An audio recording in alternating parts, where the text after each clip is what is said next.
Everyone, আসলে সবাই অনেক ভালো আছেন, আমি অনেক ভালো আছি। তো আমি এক চাচার সাথে, এক দাদা বলা যায়, তো ওনার সাথে আমি প্রায় 1 কিলো রাস্তার মতো আসলাম। তো ওনার 5-6 মিনিটের একটা হিস্ট্রি শুনলাম। তো হিস্ট্রি শোনার পর জীবন নিয়ে কোনো অভিযোগ নাই। তো উনি 90 বছর বয়সেও যে কষ্ট করে সেটা বলার কোনো কিছু ভাষা নাই। তো উনি যা বললো, আর এই বয়স উনি রিক্সা চালায় যতটা কষ্টদায়ক, এটা মানে আমাদের মতো মানুষও পারবে না। হ্যাঁ, তো দেখুন হচ্ছে এই চাচার গাড়িতে করে আসলাম, এই হচ্ছে গাড়ি। হ্যাঁ, তো ওনার কষ্টটা শুনলাম, আর শোনার পর যে উনি এই বয়সে এত কষ্ট করে, ওনার 2 ছেলে 2 মেয়ে, তো আর কিছু বলার ভাষা নাই।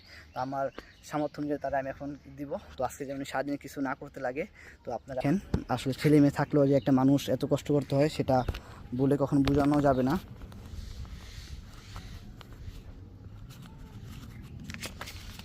চাচা নেন, চাচা নেন নেন নেন নেন নেন নেন। চাচাকে আমি খুশি হয়ে দিছি, আজকে উনি সারাদিনে আর কোনো কাজ করবেন না, আপনাকে এটা আমি খুশি হয়ে দিছি। হ্যাঁ, আজকে আপনি সারাদিন কোনো কাজ করবেন না। হ্যাঁ, আমার পক্ষ থেকে আপনার সারাদিন আজকে রেস্ট নেবেন। হ্যাঁ, আপনি খুশি? হ্যাঁ, আপনি আজকে রেস্ট নিন। আজকে চালান গাড়ি চালেন না, চালাবেন গাড়ি, আজকে গাড়ি চালেন না আপনি। হ্যাঁ, আজকে রেস্ট নেবেন। হ্যাঁ, বাসায় গিয়ে আজকে দাদির সময় দিবেন। হ্যাঁ।